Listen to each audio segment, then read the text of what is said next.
রবিউল আউয়াল মাসকে কেন্দ্র করে খুব মনোযোগ সহকারে শোনেন। 1 নাম্বার, ঈদ কি জিনিস। 2 নম্বর, ইসলামে ঈদ বলতে কি বুঝায়। 3 নম্বর, মিলাদুন নবী মানে কি। 4 নম্বর, নবীজির জন্ম বার কবে। 5 নম্বর, নবীজির জন্ম তারিখ কবে। 6 নম্বর, ঈদে মিলাদুন নবীর ইতিহাস দুনিয়াতে শুরু হইল কিভাবে। 7 নম্বর, নবী তার জন্মদিনে কোনো আমল করেছেন কিনা। 8 নম্বর, জন্মদিনকে কেন্দ্র করে কোনো বেদাত রুসুম ইত্যাদি হারাম। 9 নম্বর, কেউ যদি বলে নবী তো নিষেধ করে না এই রেলি জশ্নে জুলুস বাইর করতে, আপনারা নিষেধ করেন কেন, এটার কি জবাব। 10 নম্বর, কেউ যদি বলে বেদাত মানে যদি হয় নতুন আবিষ্কার, ফ্যান লাইট এগুলো তো নতুন আবিষ্কার, তাহলে এটিরই বেদাত কর না কেন, এটার কি জবাব। 11 নাম্বার, সর্বশেষ আপনাকে বলবে আমার আব্বাও তো গত 20 বছর করছে, আমার জানা মতে আপনার দাদাও করছে গত 40 বছর, এটার কি জবাব। 12 নাম্বার, বেদাতের মোকাবেলায় সুন্নাহের ব্যাপক প্রচার প্রসারণা চালানোর 1 নাম্বার দায়িত্ব হলো যুব সমাজের। কাদের? সুন্নাহের ব্যাপক প্রচারের 1 নাম্বার দায়িত্ব কাদের? বলতে পারেন হুজুরদের। হুজুর তো বলতেছেই খতিব মসজিদের মধ্যে, আপনারা যদি এবার হুজুরের ওই মসজিদের কথাটা নিয়ে খালি সমাজে সমাজে প্রচার করে দেন তাহলে তো হয়ে গেল। 1 নম্বর, ঈদ মানে কি একটু মন দিয়ে শোনেন। ঈদ আনন্দ, খুশি, উৎসব প্রকাশ করা। 2 নম্বর, ইসলামে ঈদ বলতে কি বুঝায়, এটা আমাদের জানা দরকার। এই ব্যাপারে 3টি হাদিস বলি, মন দিয়ে শোনেন। আবু দাউদের 1134 নম্বর হাদিস, আনাস ইবনে মালিক রাদিয়াল্লাহু তাআলা আনহুর বর্ণনা, তিনি বলেন কদিমা রাসূলুল্লাহ সাল্লাল্লাহু আলাইহি ওয়াসাল্লাম আল মাদিনা ওয়া লাহুম ইয়াওমান ইয়ালআবুনা ফীহিমা। রাসূলুল্লাহ সাল্লাল্লাহু আলাইহি সাল্লাম মদিনায় আগমন করলেন। মদিনাবাসী তখন 2 দিন, এমন 2 দিন ছিল যেই 2 দিনে তারা খেলাধুলা করত। فقال رسول الله صلى الله عليه وسلم ما هذان اليومان। নবী তাদেরকে জিজ্ঞাসা করলেন, আচ্ছা এই 2 দিন যে তোমরা খেলাধুলা করো এটা কি, কেন খেলাধুলা করো। তারা জবাব দিল, কুন্না নালআবু ফীহিমা ফিল জাহিলিয়া। আমরা মূর্খতার যুগে এই 2 দিনে খেলাধুলা করতাম, তাই এখনো খেলাধুলা করি। فقال رسول الله صلى الله عليه وسلم ইন্নাল্লাহা ক্বাদ আবদালাকুম বিহিমা খায়রাম মিনহুমা ইয়াউমাল আযহা ওয়া ইয়াউমাল ফিতরি। রাসূলুল্লাহ সাল্লাল্লাহু আলাইহি সাল্লাম বললেন, অতীতের যে 2 দিনে খেলতা এটা ভুলে যাও, আল্লাহ তাআলা তোমাদেরকে ওই 2 দিনের পরিবর্তে ঈদুল ফিতর এবং ঈদুল আযহা নামে অতি উত্তম 2টি ঈদের দিন আল্লাহ তোমাদেরকে দান করেছেন। তাহলে ইসলামে মুসলমানদের ঈদ কয়টা? আবার বলেন, মুসলমানদের ঈদ কয়টা? 2টা। এখন আমি আপনাদের কাছে একটু জানতে চাই, নবীজি সাল্লাল্লাহু আলাইহি সাল্লাম যেই ঈদ পালন করেছেন ওই ঈদটা সেরা নাকি আমরা যেই ঈদ পালন করব সেটা সেরা? নিঃসন্দেহে নবীজিরটা সেরা, নবীজির সাথে যারা পড়ছে ওইটা সেরা। এখন অনেক জায়গায় দেখবেন দেয়ালে লেখা, অথবা অনেক মানুষ আপনার হাদিসের বর্ণনাকারী আব্দুল্লাহ ইবনে ওমর রাদিয়াল্লাহু তাআলা আনহুমা, তিনি বলেন কানা রাসূলুল্লাহ সাল্লাল্লাহু আলাইহি ওয়াসাল্লাম ওয়া আবু বকর ওয়া উমর ইউসাল্লুনাল ঈদাইনি ক্বাবলাল খুতবা। আব্দুল্লাহ ইবনে ওমর রাদিয়াল্লাহু তাআলা আনহুমা বলেন, রাসূলুল্লাহ সাল্লাল্লাহু আলাইহি ওয়াসাল্লাম, আবু বকর, ওমর তারা সকলেই খুতবার আগে 2 ঈদের নামাজ আদায় করতেন। বলেন তো খুতবার আগে নবী কয় ঈদের নামাজ পড়তেন? আবু বকর সিদ্দিক কয় ঈদের নামাজ পড়তেন? ওমর ফারুক রাদিয়াল্লাহু তাআলা আন কয় ঈদের নামাজ পড়তেন? 2 ঈদের। অতএব ঈদ কয়টা? 2টা। আবু দাউদের 1148 নম্বর হাদিস, এই হাদিসের মধ্যে আসছে জাবির ইবনে সামুরা রাদিয়াল্লাহু তাআলা আনহুর বর্ণনা, তিনি বলেন সাল্লাইতু মা'আন নবী সাল্লাল্লাহু আলাইহি ওয়াসাল্লাম غير مرة ولا مرتين العيدين بغير أذان ولا إقامة। জাবির ইবনে সামুরা রাদিয়াল্লাহু তাআলা আনহু বলেন, আমি 1বার 2বার নয় অসংখ্য অগণিত বার আজান এবং ইকামত ছাড়া রাসূল সাল্লাল্লাহু আলাইহি সাল্লামের সাথে 2 ঈদের নামাজ আদায় করেছি। তাহলে নবীজির সাথে জাবের ইবনে সামুরা সাহাবী কয় ঈদের নামাজ পড়ছে? 2 ঈদের। অতএব ইসলামে মুসলমানদের ঈদ কয়টা? 2টা। 3 নাম্বার কথা, মিলাদুন নবী মানে কি? মিলাদ অর্থ হলো জন্ম। আন নবী মানে মুহাম্মদ সাল্লাল্লাহু আলাইহি ওয়াসাল্লাম। মিলাদুন নবী অর্থ হলো মুহাম্মদ সাল্লাল্লাহু আলাইহি ওয়াসাল্লামের জন্ম। আমাদের সমাজে যদি কাউরে বলেন আপনি মিলাদ আছে, যদি বলেন ঘরে মিলাদ আছে, তখন তার মাথায় আসে যে ঘরে গিয়ে কিছু কাজ করতে হবে, করার পর একটা দোয়া আছে, দোয়ার পরে বিরিয়ানি আছে অথবা জিলাপি আছে। আমাদের সমাজে যদি কাউকে বলেন যে ভাই ঘরে মিলাদ আছে, তো আপনি বুঝবেন কি জানেন? ঘরে মিলাদ মানি ওখানে যামু, যাওয়ার পরে কিছু ঘটনা ঘটবে, এরপর হুজুর একটা মুনাজাত দিবে, তারপর হয়তো এটা কিন্তু আপনার আমি শ্রদ্ধার সাথেই বলতেছি, এটা আবার অন্যভাবে নিয়েন না, মানে আমাদের সমাজে এটারই মিলাদ মনে করে। কিন্তু আমারে যদি কোনো সময় কেউ বলেন হুজুর ঘরে আসেন মিলাদ আছে, তো আমি বলবো মিলাদ আছে তো আমারই নিবেন কেন? তো যদি বলে তো কারে নিব, আমি বলবো মিলাদ মানি তো জন্ম, মানে আপনার কি ছেলে হবে না মেয়ে হবে না নাতি নাতনি হবে সেটা তো আমি জানি না। ওই ধাত্রী মা যারা আছে, জন্ম নিলে সন্তান জন্মগ্রহণ করার সময় যাদেরকে কাজে লাগে, ওই ডাক্তার বাক্তার কাউরে নিয়ে যান ঘরে। না না, বুঝা ঠিক বলছেন নি। মিলাদ, মিলাদ অর্থ কি? হ্যাঁ সবাই বলেন। তাহলে আমার ঘরে মিলাদ আছে মানে আমার ঘরে জন্ম আছে। আপনি যে বলতেছেন আমার ঘরে চলেন মিলাদ আছে মানে কেউ হবে, জন্ম নিবে। এই জন্য আগে ক্লিয়ার হতে হবে এটা মিলাদ অর্থ কি। তা আপনি কেন বলেন যে বাসায় চলেন মিলাদ আছে, মিলাদ মানে জন্ম আছে, কেউ আপনার নাতি হবে? অনেক মানুষ এই কথা নিয়ে আমাদের সাথে তর্ক করতেছে, আরে ভাই মিলাদ অর্থ তো জন্ম, তা আপনি কেন এটা অন্য কিছু বুঝবেন? আপনারা বিভিন্ন ব্যানারে লেখেন মিলাদ মাহফিল মানে জন্ম, কারো জন্ম মাহফিল হবে এখানে? লেখে মিলাদ মাহফিল মানে জন্ম মাহফিল।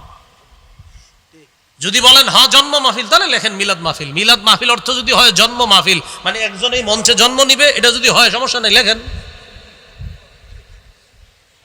বলেন দোয়া অনুষ্ঠান, বলেন সবাই দোয়া অনুষ্ঠান, দোয়া মাহফিল। হ্যাঁ এটাই বলতেছি আমি। মিলাদ অর্থ কি? সবাই বলেন মিলাদ অর্থ কি? তাহলে মিলাদুন নবী অর্থ মুহাম্মদ সাল্লাল্লাহু আলাইহি সাল্লামের জন্ম। আজকে থেকে যদি কেউ আপনাদেরকে বলে মিলাদ মানেন, আমার সাথে জবাব দিবেন, বলেন জন্ম অর্থে মিলাদ মানি। আমারে জিজ্ঞাসা করেন সবাই মিলাদ মানেন? জিজ্ঞাসা করেন জন্ম অর্থে মিলাদ মানি। এবার আপনাদেরকে আমি জিজ্ঞাসা করি মিলাদ মানেন? হ্যাঁ এই পুরাটা বলবেন। হ্যাঁ জন্ম অর্থে মিলাদ মানি। কারণ ও যদি বলেন মিলাদ মানি, তার ওর মাথায় তো এটা আসবে কিছু হবে ঘরে গিয়ে, এরপরে তারপর শেষে জিলাপি দিবে, এরকম না। তাহলে মিলাদ মানেন জন্ম অর্থে মিলাদ মানে। তো মিলাদুন নবী অর্থ মুহাম্মদ সাল্লাল্লাহু আলাইহি সাল্লামের জন্ম। 4 নাম্বার কথা, নবীজির জন্ম বার কবে? মুসনাদে আহমদ 4 নাম্বার খণ্ড 172 নম্বর পৃষ্ঠা। ওলিদা রাসূলুল্লাহ সাল্লাল্লাহু আলাইহি ওয়াসাল্লাম ইয়াউমাল ইসনাইন। রাসূলুল্লাহ সাল্লাল্লাহু আলাইহি সাল্লাম সোমবারে জন্মগ্রহণ করছেন। 5 নাম্বার আলোচনা, নবীজির জন্ম তারিখ কবে? এটা সবাই একটু মন দিয়ে শোনেন। কেউ বলেন নবীজির জন্ম তারিখ 2 রবিউল আউয়াল, কেউ বলেন 8ই রবিউল আউয়াল, কেউ বলেন 9ই রবিউল আউয়াল, কেউ বলেছেন নবীর জন্ম 10ই রবিউল আউয়াল, কেউ বলেছেন 12ই রবিউল আউয়াল, কেউ বলেছেন 17ই রবিউল আউয়াল, কেউ বলেছেন রবিউল আউয়ালের 8 দিন বাকি থাকতে নবীর জন্ম, কেউ আবার বলেছেন রমজানের 12ই রমজান নবীর জন্ম। এটা কিন্তু নতুন শুনছি একদম আমরা। 12ই রমজান নবীজির জন্ম।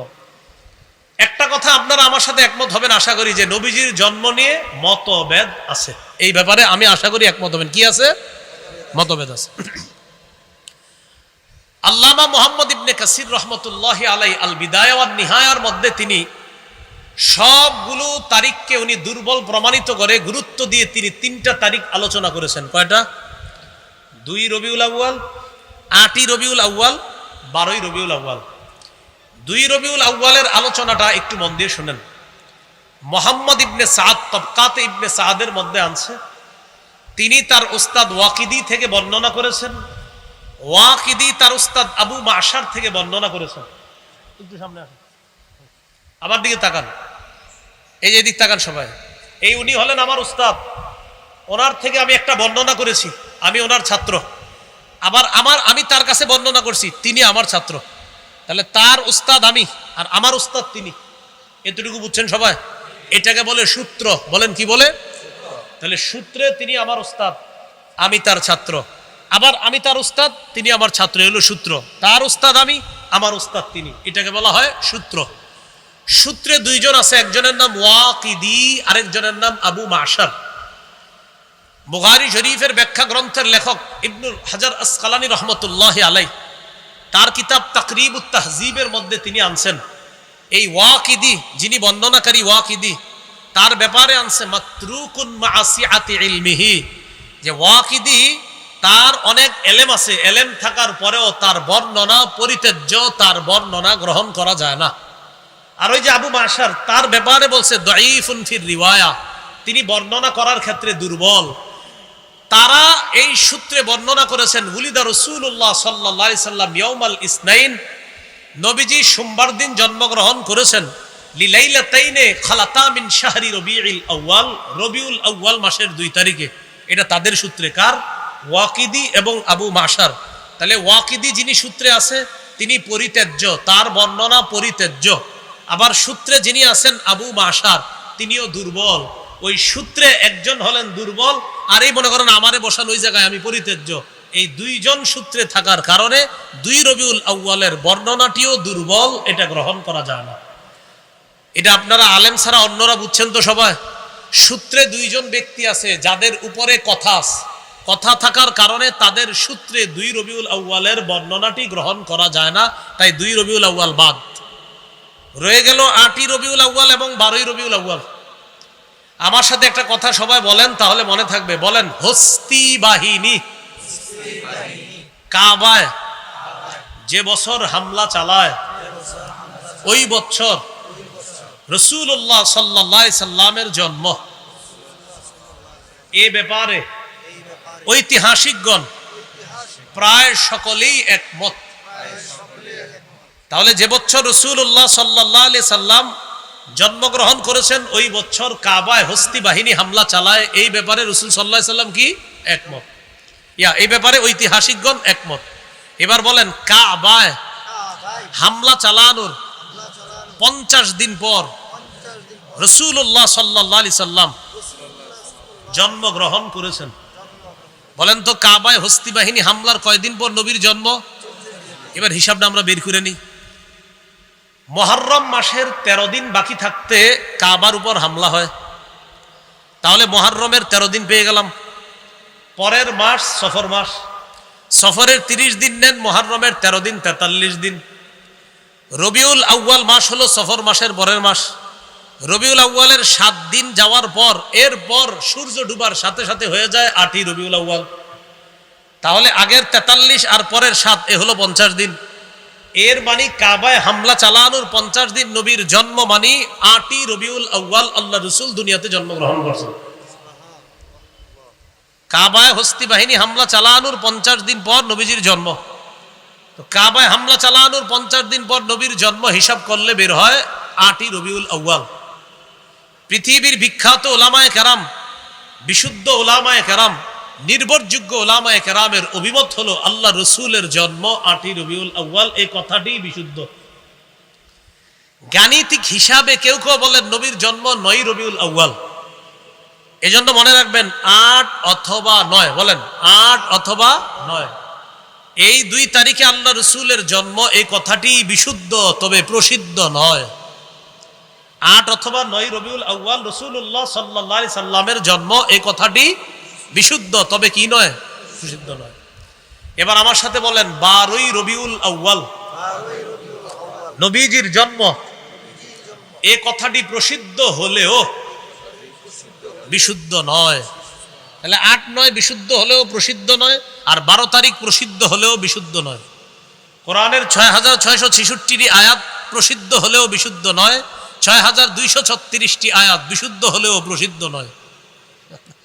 বললাম, কোরআনের 6666টি আয়াত প্রসিদ্ধ হলেও বিশুদ্ধ নয়, 6236টি আয়াত বিশুদ্ধ হলেও প্রসিদ্ধ নয়। এই বিষয়টা এমন। এবার আসেন 12ই রবিউল আউয়ালের এই বর্ণনা কারা করছে? আন সাঈদ ইবনে মিনা, আন আফফান ইবনে মুসলিম, আন জাবির ইবনে আব্দুল্লাহ ওয়া আব্দুল্লাহ ইবনে আব্বাস রাদিয়াল্লাহু তাআলা আনহুমা, ওলিদা রাসূলুল্লাহ সাল্লাল্লাহু আলাইহি ওয়াসাল্লাম ইয়াউমাল ইসনাইন আস-সানি আশারা মিন শাহরি রবিউল আউয়াল। সাঈদ ইবনে মিনা, ওই আবার আমার দিকে তাকান, সূত্র আমি হলাম ছাত্র সাঈদ ইবনে মিনা, এই উস্তাদের নাম আফফান ইবনে মুসলিম।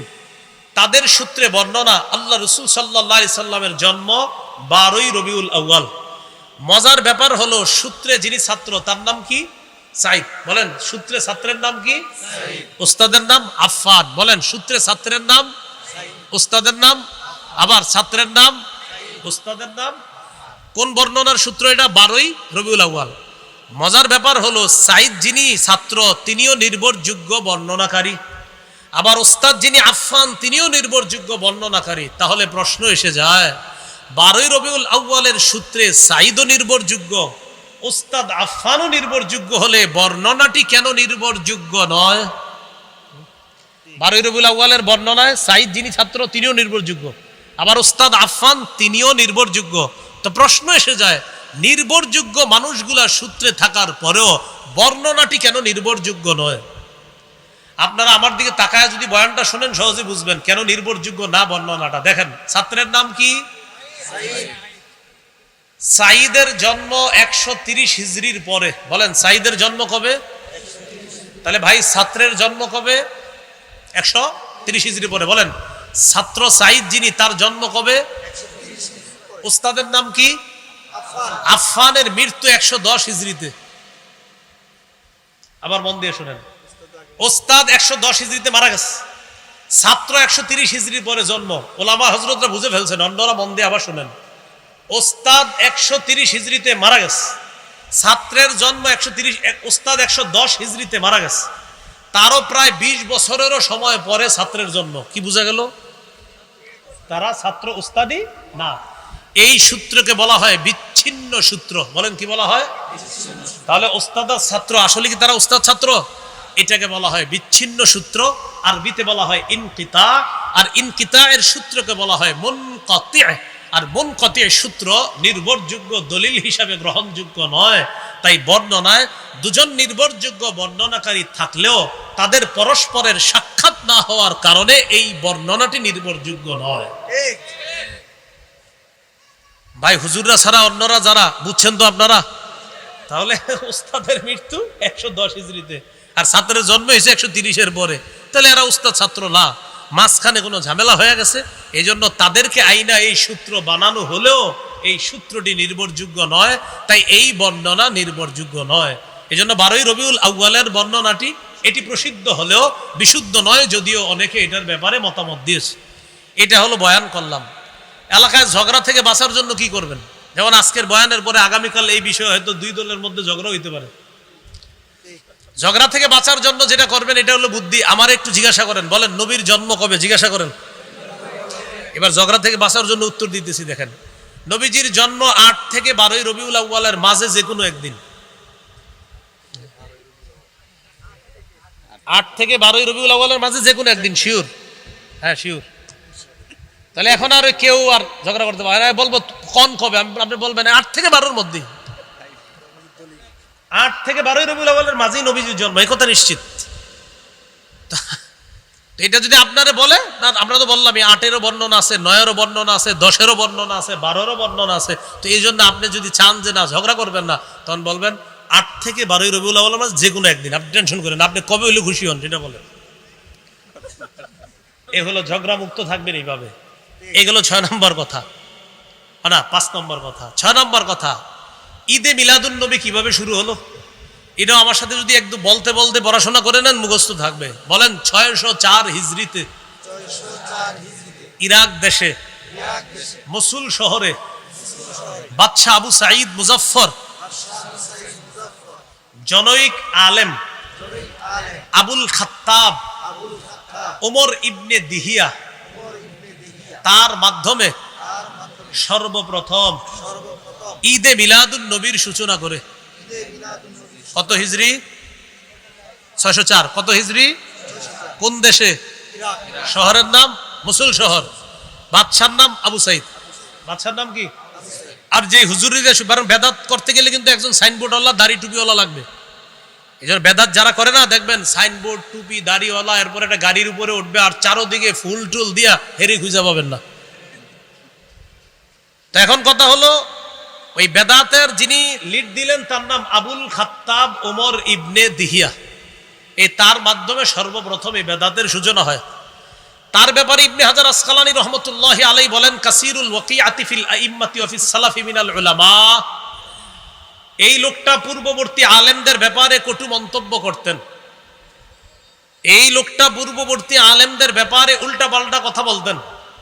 এখন আপনারা তালাশ করে এমন অনেক লোক পাবেন যারা বেদাতীদের নেতৃত্ব দেয়, এরা দলিলে না পারলে সর্বশেষ হক্কানি আলেমদের নাম নিয়ে নিয়ে তাদেরকে গালি দেয়। এখন এই গালির সূত্র কোত্থেকে আসছে? এই এলাকার ইমাম সাহেবরা আছেন, খতিব সাহেবরা আছেন, আপনাদেরকে গালি দিলে কষ্ট নিয়েন না। তাদের গুরুজি যিনি এই বেদাত আবিষ্কার করছে, ওই গুরুর মুখের ভাষা ছিল খারাপ, তাই ওই সূত্রে তাদের অনুসারীদের মুখের ভাষাও খারাপ। এটা কষ্ট নেওয়ার কিছু নেই। তার ব্যাপারে ইবনে হাজার আসকালানী লেখছেন, খবিসুল লিসান, মুখের ভাষা ছিল খুব খারাপ। শাদীদুল কিবরি, প্রচন্ড অহংকার টাইপের মানুষ ছিল। মুতাহাবিরান, দুর্বল প্রকৃতি, অলস প্রকৃতির মানুষ ছিল, আর খালি আলেমদেরকে গালিগালাজ করত। আল্লাহ আমাদেরকে হেফাজত করেন। 604 হিজরি পর্যন্ত দুনিয়াতে যেটা ছিল না সেটা আমরা করব না। সেটা করে হঠাৎ এটার নাম দেওয়া, সকল ঈদের সেরা ঈদ। যদি কেউ বলে, আমরা বলবো আমাদের নবীরটা সেরা ঈদ। যদি বলে সকল ঈদের সেরা ঈদ, আমরা বলবো আমাদের নবীর ঈদ সকল ঈদের সেরা ঈদ। যদি বলে তাদেরটা সকল ঈদের সেরা ঈদ, সুন্দরভাবে এমনি বলবেন আমাদের নবীর ঈদ সকল ঈদের সেরা ঈদ। 7 নাম্বার, মিলাদুন নবী, মানে নবীজির জন্মদিনে কোনো আমল আছে কিনা। সহিহ মুসলিমের 1162 নম্বর হাদিস, সুইলা রাসূলুল্লাহ সাল্লাল্লাহু আলাইহি সাল্লাম আন সাওমি ইয়াউমিল ইসনাইন। রাসূলুল্লাহ সাল্লাল্লাহু আলাইহি সাল্লামকে সোমবার দিন রোজা রাখার ব্যাপারে জিজ্ঞাসা করা হলো। নবীজি বললেন, ইয়াউমুন গুলিততু ফিহি, সোমবার এমন একটা দিন যেই দিনে আমি জন্মগ্রহণ করেছি, তাই এই দিনে আমি রোজা রাখি। তাহলে নবীজি জন্মদিনে কি রাখতেন? সোমবার, বছরে একদিন, সেটা হলো 12ই রবিউল আউয়াল। হ্যাঁ, সোমবার কি বছরে একদিন না সপ্তাহে একদিন? তাহলে নবীজি সাল্লাল্লাহু আলাইহি সাল্লামের জন্মদিনের আমলটা কি বাৎসরিক না সাপ্তাহিক? হ্যাঁ, এখন থেকে বলবেন নবীজির জন্মদিনের আমল এটা সাপ্তাহিক, প্রতি সোমবার রোজা রাখবা, তাহলে শ্রেষ্ঠ আশিক রাসূলের পরিচয় পেয়ে যাবে। 12ই রবিউল আউয়াল এটা শুধু নবীজির এক বছর কেন্দ্র করে না। এবার আপনারা বলেন, নবীজি তার জন্মদিনে কি খাইতেন না রোজা রাখতেন? এখন আপনারাই বলেন, এই যে বছরে একটা যেটা হয়, এটা কি রোজা রাখা হয়? আমি কিন্তু বলি না, আপনারা বলতেছেন কি করে। তাহলে নবীজি রাখতেন রোজা, আর আপনি কি আপনারাই বলতেছেন, আপনারাই বলেন কি হয়। তাহলে নবীজি সাল্লাল্লাহু আলাইহি সাল্লাম রাখতেন রোজা, আর আপনি সেখানে রোজা না রেখে খাইতেছেন, এটা কেমন নবীর মহব্বতের পরিচয় দিলেন। আমি আবারও বলছি, রাসূল সাল্লাল্লাহু আলাইহি সাল্লাম পূর্ণাঙ্গ শরীয়ত দুনিয়ার মধ্যে রেখে গিয়েছেন। এই শরীয়তের মধ্যে বেদাতের নামে নতুন কিছু আবিষ্কার যারা করে, যারা করতেছে, অতীতে এখনো ভবিষ্যতেও তাদের বিরুদ্ধে আমাদের অবস্থান আছে, ছিল, থাকবে ইনশাআল্লাহ। আর ওই কথাটা কিন্তু বেশি প্রচার করবেন। প্রথম যেটা বলছি, আমরা আল্লাহর ওলির বিরুদ্ধে না, আল্লাহর ওলির কবরের বিরুদ্ধে না, কবর কেন্দ্র করে বেদাত, কুফর, শিরিক আর মেলার বিরুদ্ধে আমরা। 8 নাম্বার, জন্মদিন কেন্দ্র করে বেদাত করা যাবে না। রাসূলুল্লাহ সাল্লাল্লাহু আলাইহি সাল্লাম বাড়াবাড়ি করতে নিষেধ করেছেন। ইবনে মাজার 3085 নম্বর হাদিস, নবী বলেন, ইয়াকুম আল গুলুওয়া ফিদ্দিন, দ্বীনের ব্যাপারে, ধর্মের ব্যাপারে তোমরা বাড়াবাড়ি করা থেকে বাঁচো। ফাইন্নাহু আহলাকা মান কানা ক্বাবলাকুম আল গুলুউ ফিদ্দিন, দ্বীনের ব্যাপারে বাড়াবাড়ি করার কারণে অতীতের জাতি ধ্বংস হয়ে গেছে, তোমরা এরকম করবা না। 9 নাম্বার, কেউ যদি বলে নবী তো এগুলা করতে নিষেধ করেন নাই, এক্ষেত্রে আমাদের জবাব হলো, নবী পূর্ণাঙ্গ শরীয়ত রেখে গিয়েছেন। সহিহ বুখারীর 2697 নম্বর হাদিসে নবী বলেন, মান আহদাসা ফি আমরিনা হাদা মা লাইসা ফিহি ফাহুয়া রাদ্দুন, আমাদের এই পূর্ণাঙ্গ শরীয়তের মধ্যে ইবাদতের নামে সওয়াবের আশায় কেউ যদি নতুন কিছু আবিষ্কার করে, এটা বেদাত, এটা প্রত্যাখ্যান করা হবে। 10 নম্বর কথা, কেউ যদি বলে লাইট, ফ্যান এইগুলা তো নতুন আবিষ্কার, এগুলাও তো বেদাত, এটার জবাবে আমি আপনাদেরকে বলবো, প্রিয় ভাইয়ারা, আপনারা এখানে যারা আছেন, আগামী 100 বছর 50 বছর যদি বাঁচেন, লাইট ফ্যান যদি আগামী 50 বছর নাও থাকে, আপনারা কি নামাজ ছেড়ে দিবেন? তাহলে লাইট ফ্যান থাকা না থাকার সাথে আমাদের শরীয়ত পালনের কোনো সম্পর্ক না। ফ্যান লাইট না থাকলেও আমরা ইবাদত করেছি আগে, লাইট ফ্যান থাকলেও এখনো আমরা ইবাদত করতেছি। বোঝা গেল, এই নতুন আবিষ্কারগুলা থাকলেও না থাকলেও আমরা ইবাদত করব, এটার সাথে শরীয়তের কোনো সম্পর্ক নেই। এই জন্য এটা দিয়ে সেটার দলিল দেওয়া যাবে না। 11 নাম্বার, সবচেয়ে কঠিন প্রশ্ন, আপনি যখন সর্বশেষ আপনারা বলবে বেটা তোর আব্বাও তো 20 বছর এই বেদাত করছে, আবার আপনারা বলতে পারে তোমার দাদাও এত বছর করছে, এই ব্যাপারে আপনি বলবেন আল্লাহ আমার দাদাকে মাফ করেন, আল্লাহ আমার আব্বাকে মাফ করেন, ভুল ভুল আমার 14 দুগুণে 28 গোষ্ঠীও যদি ভুল করে থাকে, ভুল ভুল ভুল কিয়ামত পর্যন্ত ভুল। এটা জবাব দিয়ে দিবেন আপনি। সর্বশেষ কথা 12 নাম্বার, এটা আমার সাথে একটু যুব সমাজ সহ সবাই বলেন, বলেন বেদাতের পরিবর্তে আমরা ব্যাপকভাবে সুন্নাহের প্রচার করব। এত বেশি সুন্নাহের প্রচার করব, আমাদের সুন্নাহার প্রচারের ফলে বেদাতের যেন কবর হয়ে যায়। তাহলে বেদাতের বিপরীতে আমরা কি প্রচার করতে হবে? এই মাহফিলটা হচ্ছে যুব সমাজের উদ্যোগে শোলাকিয়ার। এই যে শোলাকিয়া মাঠে অনেকগুলা গাছ, এই গাছের মধ্যে সুবহানাল্লাহ লেখা থাকতে হবে, আলহামদুলিল্লাহ লেখা থাকতে হবে, আল্লাহু আকবার। রাস্তার পয়েন্টে পয়েন্টে থাকতে হবে, ডান পাশে হাঁটা সুন্নত। রাস্তার পয়েন্টে লিখে দিবেন যে সুবহানাল্লাহ বলা, আলহামদুলিল্লাহ বলা। এটা বলার উপকারিতা কি? যেমন ওনার সাথে আমার দেখা, আমারে বলতে পারে আচ্ছা হুজুর সুবহানাল্লাহটা কে লেখলো? কি বলছে আমারে? কি বলছে? উনি কিন্তু সুবহানাল্লাহ বলে ফেলছে, জান্নাতে কিন্তু গাছ একটা হয়ে গেছে। আবার জিজ্ঞাসা করে আচ্ছা আলহামদুলিল্লাহটা কে লেখলো? আলহামদুলিল্লাহ বলে ফেলছে। আবার বলতেছে আল্লাহু আকবার, এটা কে লেখলো? আমাদের উজানি মাদ্রাসা যাইতে দেখবেন প্রায় গাছের মধ্যে সুবহানাল্লাহ, আলহামদুলিল্লাহ, লা ইলাহা ইল্লাল্লাহ, আল্লাহু আকবার, এইভাবে প্রচার করা। মসজিদের ওযুখানার মধ্যে লেখা থাকতে হবে মেসওয়াক করা সুন্নত। এগুলা লেখার কারণ কি? এই আপনার লেখা দেখা যদি 10 জন মেসওয়াক কিনে, তাহলে আপনি প্রচার করার কারণে রাসূল সাল্লাল্লাহু আলাইহি সাল্লাম তিরমিজির বর্ণনায় বলেছেন 2677 নম্বর হাদিস, একটা সুন্নত প্রচারের ফলে যদি অন্য কতজন আমল করে, আপনি একজন প্রচার করলেন আর 100 জন আমল করে, 100 জনের সওয়াব আপনার আমলনামায় হবে। এই জন্য ব্যাপকভাবে আমরা সুন্নাহের প্রচার প্রসার করব, বলেন ইনশাআল্লাহ। নবীর নাম বিক্রি করে যারা বেদাত করে তাদেরকে নিয়ে সম্প্রীতি তৈরি করবে, চিন্তা করেন। পাশাপাশি আবার বলে যে তাদের কিছু হলে হাসতে হাসতে নবীর জন্য জান দিয়ে দিব।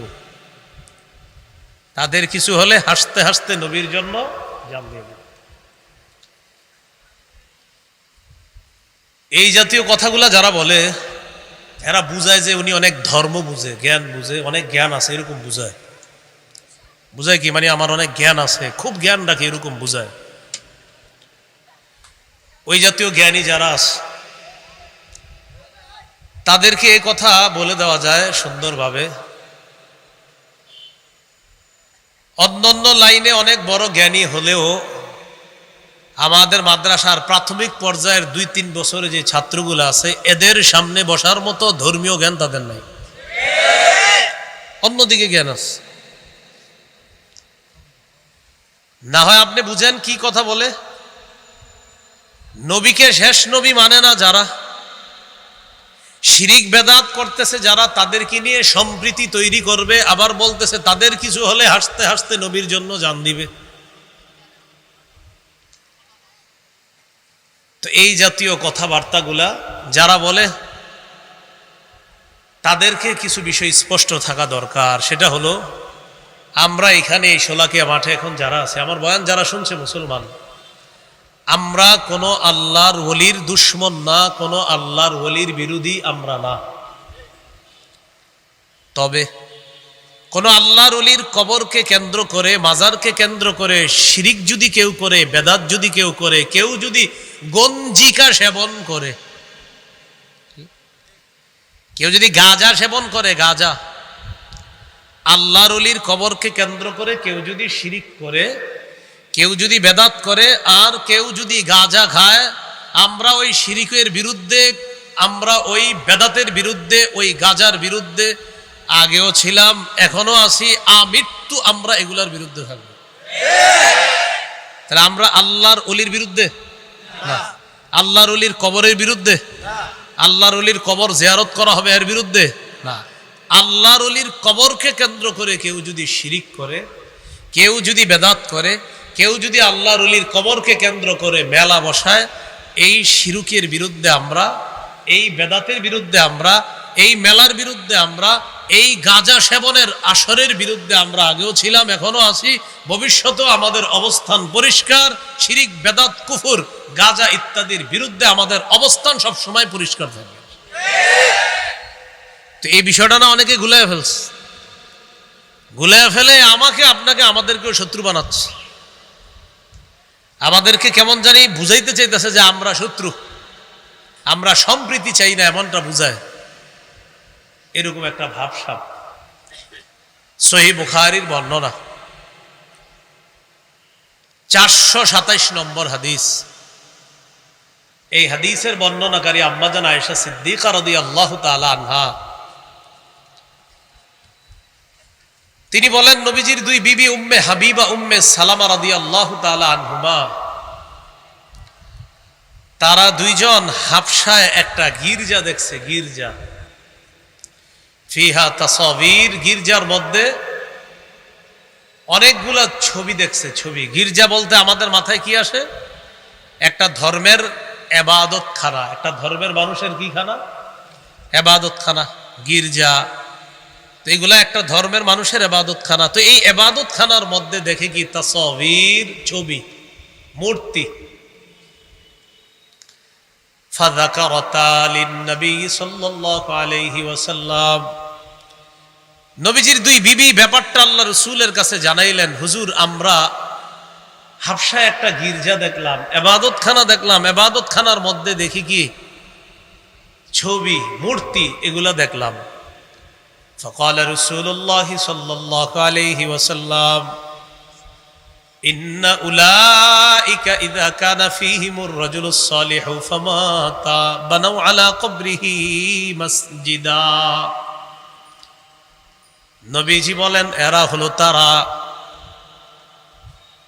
একদল মানুষ ছিল, তাদের মাঝে কোনো ভালো মানুষ যখন মারা যায়, মারা যাওয়ার পর ওই ভালো মানুষটা যেখানে কবর দেয়, কবরের উপর তারা একটা সেজদার স্থান বানাইতো। নাউজুবিল্লাহ। যেখানে কবর দিস উপরে একটা সেজদার স্থান বানায়। ওয়াসাওয়ারু ফিহি তিলকা সুওয়ার, ওই মানুষগুলা আল্লাহর ওলি মারা যাওয়ার পর কবরের উপরে একটা সেজদার স্থান বানিয়েছে, আর ওই সেজদার স্থানের ভিতরে নিচে আল্লাহর ওলির কবর, আর উপরে ওই সেজদার যেই জায়গায় দেয় সেখানে হলো আল্লাহর ওলির মূর্তি। তাহলে নিচে আল্লাহর ওলির কবর, উপরে হলো এবাদতখানা, আর এবাদতখানার ভিতরে আল্লাহর ওলির মূর্তি, ছবি। নবীজি বললেন উলাইকা শিরারুল খালকি ইনদাল্লাহি ইয়াউমাল কিয়ামাহ, এরা হলো কিয়ামতের ময়দানে সবচেয়ে নিকৃষ্ট জাতি হবে।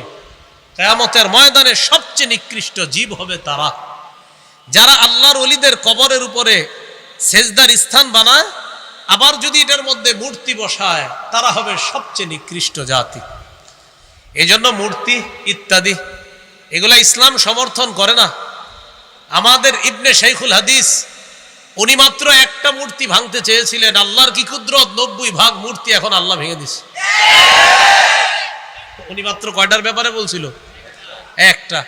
একটার ব্যাপারে বলাতে বেচারারে 3 বছর রাখছে ভিতরে।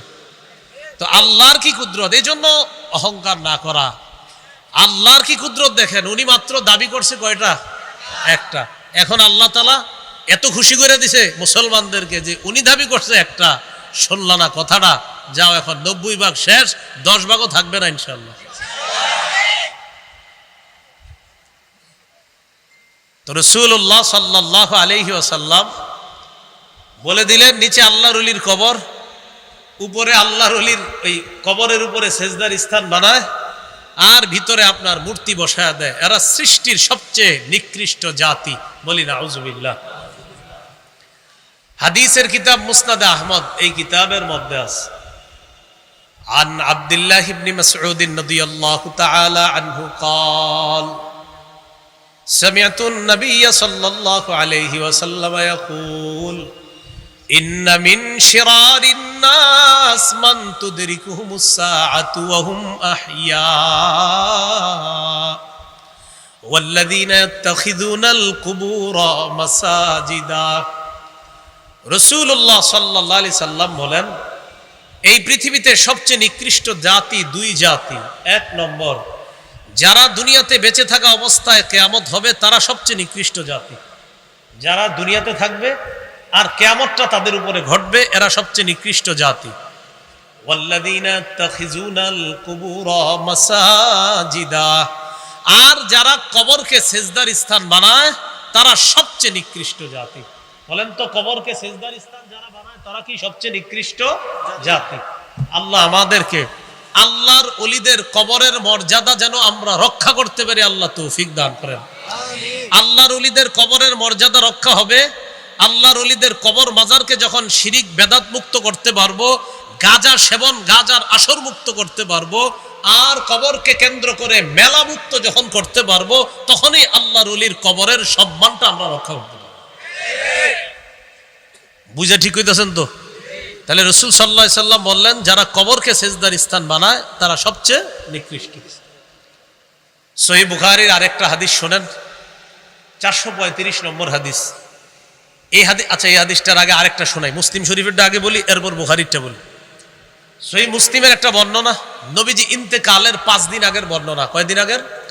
বুখারীর যে হাদিসটা শোনাবো এটা হলো ইন্তেকালের দিনের হাদিস, এজন্য আগে আমরা ইন্তেকালের 5 দিন আগেরটা শুনে আসি।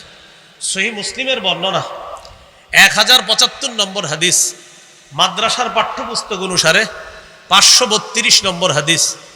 এই হাদিসের মধ্যে আছে, قال رسول الله صلى الله عليه وسلم, রাসূলুল্লাহ সাল্লাল্লাহু আলাইহি সাল্লাম বলেন, ইন্নী আবরাউ ইলাল্লাহ আইয়াকুনা লি মিনকুম খলিল, আমি আল্লাহর কাছে মুক্ত তোমাদের মধ্যে কোনো খলিল বানানো থেকে, অন্তরঙ্গ বন্ধু বানানো থেকে আমি আল্লাহর কাছে মুক্ত।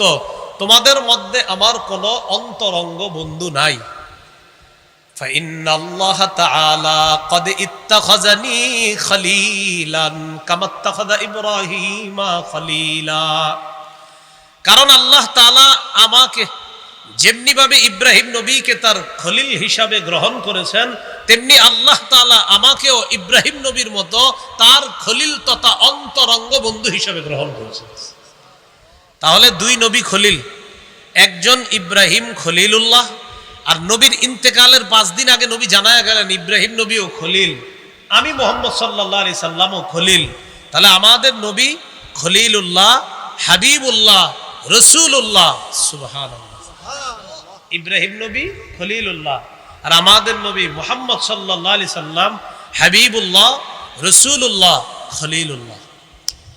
এই কথা বলার পর নবীজি বলেন, আলা ওয়া ইন্না মান কানা ক্বাবলাকুম ইত্তাখাযু কুবুর আমবিয়াইহিম ওয়া সালিহিহিম মাসাজিদা, শোনো তোমরা, তোমাদের পূর্ববর্তী জাতি তারা তাদের নবী আর ওলিদের কবরকে সিজদার স্থান বানিয়েছে।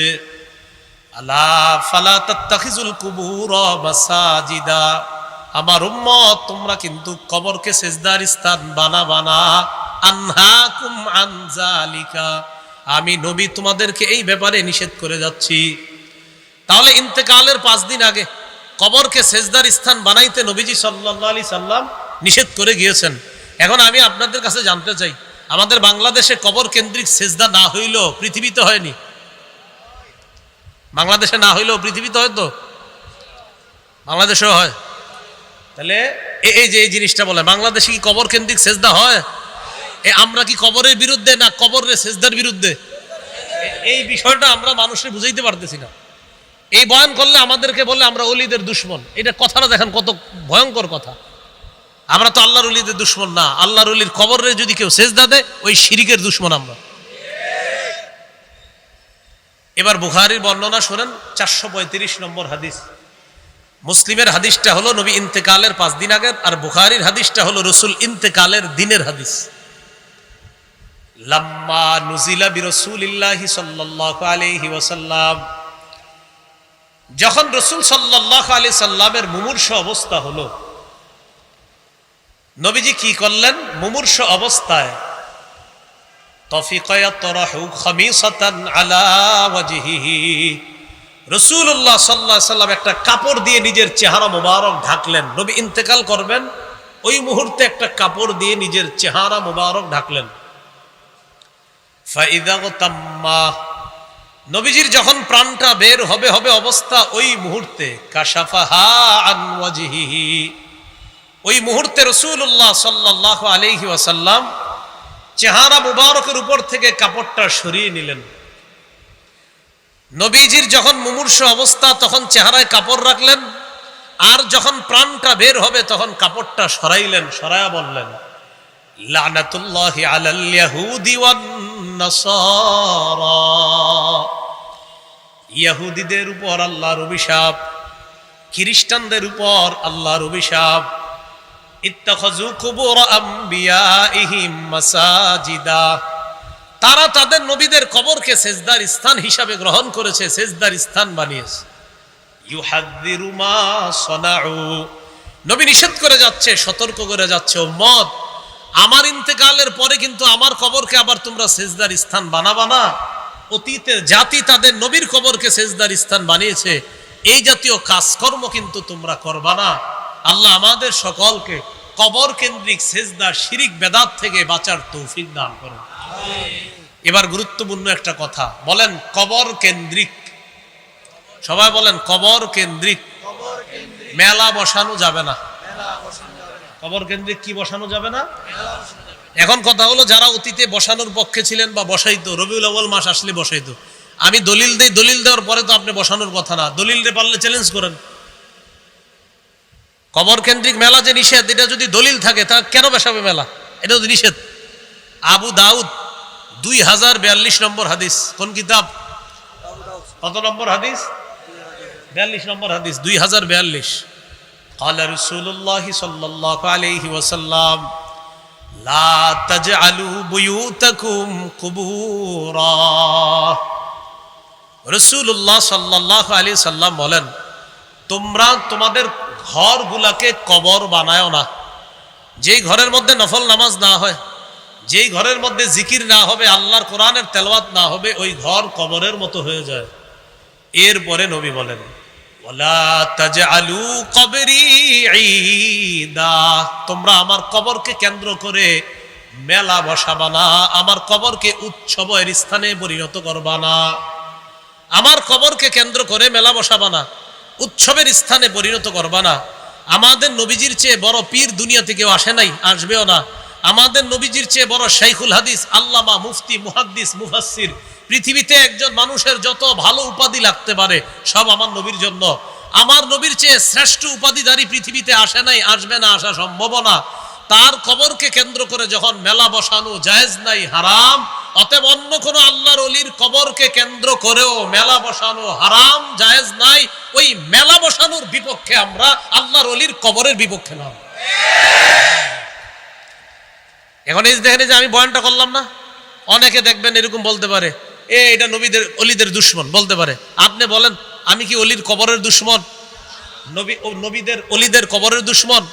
তাহলে কবর কেন্দ্র করে মেলা, কবর কেন্দ্র করে শিরিক, কবর কেন্দ্র করে বেদাত, কবর কেন্দ্র করে সেজদা, এগুলার বিরুদ্ধে আমরা আল্লাহ তাআলার কাছে দোয়া করব, আমাদের এই দেশ থেকে যেন আল্লাহ সমূলে বেদাত এবং শিরিককে আল্লাহ দূর করে দেয়। রাসূলুল্লাহ সাল্লাল্লাহু আলাইহি সাল্লাম বলেন, যদি আমাকে মহব্বত করতে চাও তো কবরকে তোমরা উৎসবের স্থানে পরিণত করবা না, বরং কি করবা?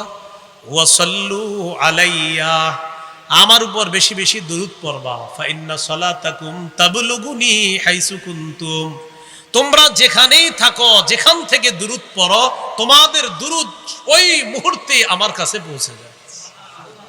তাহলে আমরা বেশি বেশি দুরূদ পড়বো, আল্লাহ তৌফিক দান করেন। এবার আমার সাথে বলেন, কবর সামনে রেখে নামাজ পড়া যাবে না।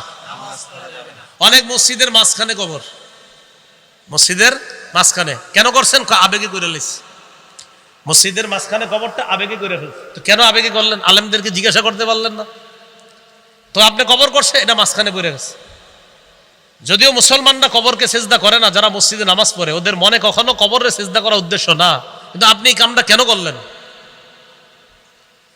আবু দাউদের বর্ণনা 3229 নম্বর হাদিস, রাসূলুল্লাহ সাল্লাল্লাহু আলাইহি সাল্লাম বলেন, লা তাজলিসু আলাল কুবুর, তোমরা কবরের উপর বসবা না। কবরের উপর বসবা না। ওয়ালা তুসাল্লু ইলাইহা, কবর সামনে রেখে নামাজ পড়বা না। তোমরা কবরের উপর বসবা না, কবর সামনে রেখে তোমরা নামাজ পড়বা না। অনেক মসজিদে ওই অনেক আগে থেকে কবর, অর্থাৎ আপনার 30-40 বছর ধরে কবর। এখন এই মসজিদকে সম্প্রসারণ করবে এলাকাবাসী, তো কি করে মহব্বতে হজরতের কবরটা মাঝখানে রেখে দেয়। তো এই কাজগুলা না করা, এই জন্য মসজিদের মাঝখানে কবর না হওয়া, এটা পাশে হতে পারে, মাঝখানে না হওয়া। যদিও মুসলমান ওই মসজিদে গিয়ে কবরকে সেজদা দেয় না, কিন্তু এরপরে নবী নিষেধ করছে কবর সামনে রেখা তোমরা নামাজ পড়বা না। আল্লাহ আমাদের সকলকে কবর কেন্দ্রিক বাড়াবাড়ি, শিরিক, বেদাত, মেলা ইত্যাদি থেকে হেফাজত করেন। আরবি মাস কি মাস এটা? এই রবিউল আউয়াল মাসকে কেন্দ্র করে আমাদের সমাজের কিছু মানুষ বাড়াবাড়ি করে, বেদাত করে। বলেন কি করে? বাড়াবাড়ি করে, বেদাত করে। এই জাতীয় বেদাতের মধ্যে আমরা পা বাড়াবো না।